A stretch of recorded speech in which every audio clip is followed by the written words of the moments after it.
from today's meeting of the Conservative Political Action Conference, remarks by Senate Majority Leader Trent Lott, and a panel discussion on the conservative agenda for the year. Later, President Clinton talks about economic prosperity at a breakfast for the U.S. Conference of Mayors. Then at 12, another look at today's events on the Independent Counsel's investigation of the President, White House Press Secretary Mike McCurry, and the international newscasts.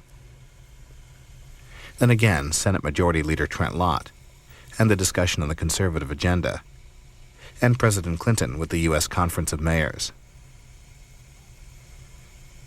At 4 a.m., Federal Reserve Chairman Alan Greenspan, Treasury Secretary Robert Rubin, and Defense Secretary William Cohen. They testified today before a House Banking Committee on the economic situation in East Asia. And live at 8, Washington Journal. Our guests include John Dickerson of Time magazine and Jamie Raskin, law professor at American University. Earlier this evening, President Clinton left the White House with his daughter Chelsea and others for a weekend retreat at Camp David. Meantime, a federal grand jury continued to hear testimony into allegations involving the president and a former White House intern.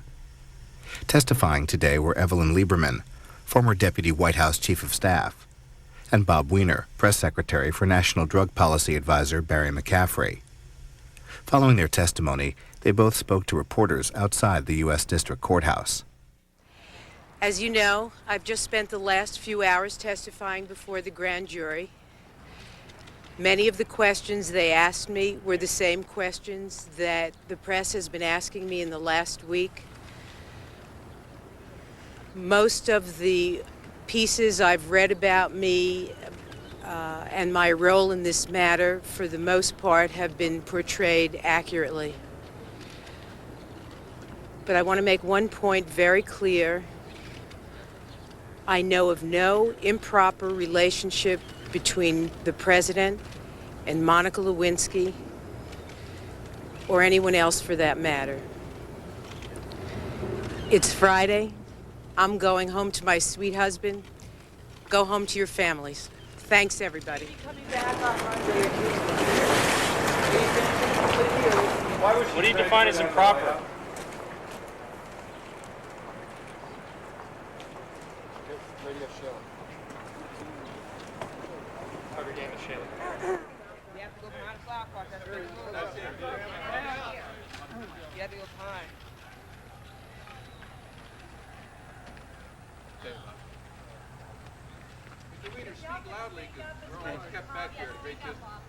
Well, first thing I want to say is usually I ask you folks to come and cover something, so this is very strange for me to be here and to make a statement, but it's one which Pat and I feel very strongly that needs to be made.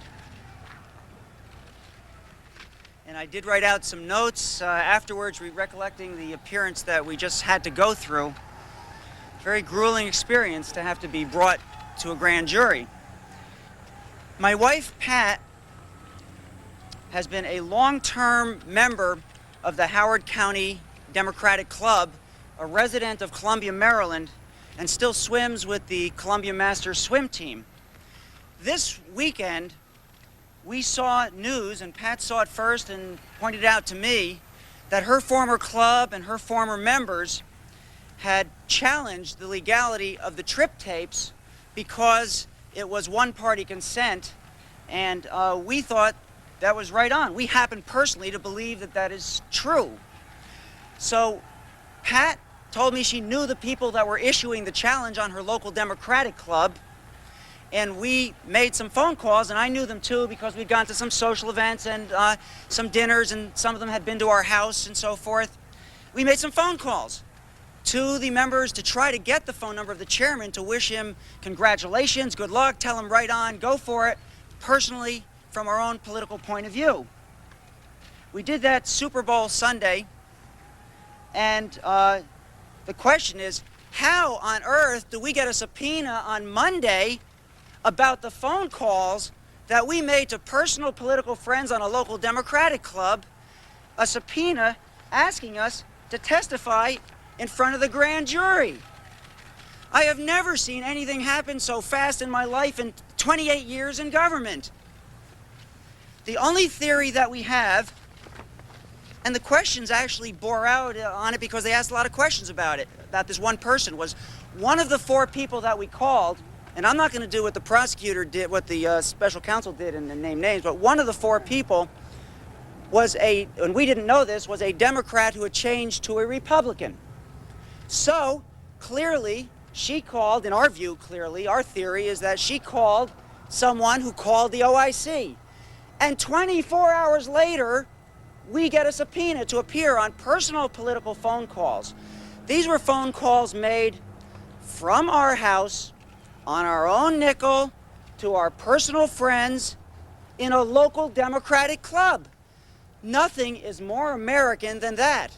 And what a chilling fight against the First Amendment right to free speech it is for the Office of Independent Counsel to subpoena people, a couple who makes phone calls to their personal friends from their own home. So, we prepared some evidence. The evidence they asked for was, what are the documents? Well, here's the document. The document is on a Gavalia, which is a coffee brand, letter to Pat about a Christmas present that she was giving to her mother. Pat wrote down the phone numbers of the people in the Howard County Democratic Club that we called, her friends, while we were trying to find the chairman of the club. So people gave us names and phone numbers, and this august piece of paper is now in the evidence of the special prosecutor who's looking for something or another. And what astounded me was that, and I mentioned this to our extraordinary counsel, Irv Nathan, was that during the appearance, they kept asking me, and what does the Howard County Democratic Club plan to do now? Well, this is a fine scenario of the special counsel to the president, investigating the president of the United States, asking what the Howard County Democratic Club's plans are for further action to express their political views, which I told him. I think he may have already done it. The chairman is writing a letter. This is really something that merits special counsel attention, I'm sure. It's an outrage to Americans. Now, excuse me, let me finish. I'll take it. I'm not good at this. I usually have other people do it, but let me just finish. I want to make clear, because he asked me also, there was no connection whatsoever to anyone in the White House in our doing this. These were personal telephone calls. I think this is an incredible overreach by the prosecutor to have subpoenaed us. It is Big Brother at its worst. It really scares you. And I believe that we have just experienced the witch hunt and the partisanship that more and more the American people resent about this whole case. And I'd like to call on my lovely wife, Pat, to make her statement, which will be brief also. It will be very brief. As Bob said, I used to live in Columbia. I was a member of the club for about 8 years. I've known the current president of the club, Jim Kraft, for 10 years. And when I heard on the television that they had written a letter, that my club had written a letter to the state's attorney about this matter, about the trip tapes and whether they were legal in the state of Maryland, I told Bob, and we both agreed that we would call him. As he said, we spent Sunday afternoon trying to reach him unsuccessfully, but meanwhile we had called 4 people who I did know. And as he also said, unbelievably, the very next day there was a subpoena issued. Now, we know that we don't live under the government of Nazi Germany. This is the United States. We have free speech. And if we want to pick up the phone and call someone, we have the right to do that. And it totally is bewildering to me, as a non-political person, basically, how this can come about in our country. And I think it's pretty frightening. Thank you. This is a classic case of overreach by Ken Starr's independent counsel office.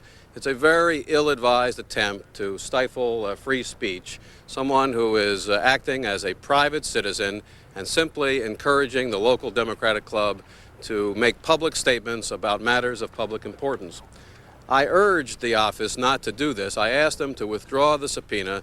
I offered to make a complete proffer of the facts so that they would know that there was nothing here and nothing that warranted a grand jury investigation. But they insisted that Mr. Weiner come to the grand jury, go through the phalanx of the press here, and go through the potentially intimidating atmosphere of a grand jury, and asked him in the grand jury about the future political plans of the local Democratic Party. I suggest to you this is not an appropriate use of the grand jury process and represents another example of poor judgment by Mr. Starr's independent counsel office. Thank you. Even a little bit abashed or embarrassed after hearing your testimony? Yes, How long were you testifying? about 45 minutes. Who was asking the question? David Barger. It's illegal to intimidate a witness. Do you think your activities could in any way be construed as trying to intimidate Linda? Well, the thing that struck me, no. I mean, we're expressing our own political views, but talk about intimidation. I just thought that this was an incredible intimidation by the special prosecutor of making personal phone calls. And I think it's a real outrage. Was there any hint at all that the prosecutor was trying to get the possibility of trying to tamper with a witness or anything like that? I mean, what? Well, first of all, we weren't, but second of all, whatever we say to a local Democratic on the telephone, what difference does it make what we were saying? You'd think he would have done, that's the point I wanted to make, you'd think he would have done a little homework first to find out what we really were doing before he calls you to testify before a grand jury. It's important to realize that Mr. and Mrs. Weiner had nothing to do with the issuance of the press release by the local Democratic Party. That was issued before, that's how they heard about it from the public press.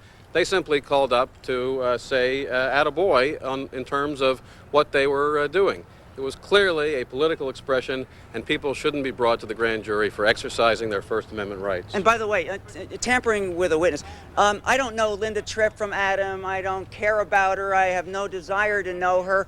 The only thing that we were doing was expressing our view about the tapes as evidence, and the fact that we felt they were one-party consent tapes, and thereby very weak evidence. If this entire case is based and founded from that, what is this case?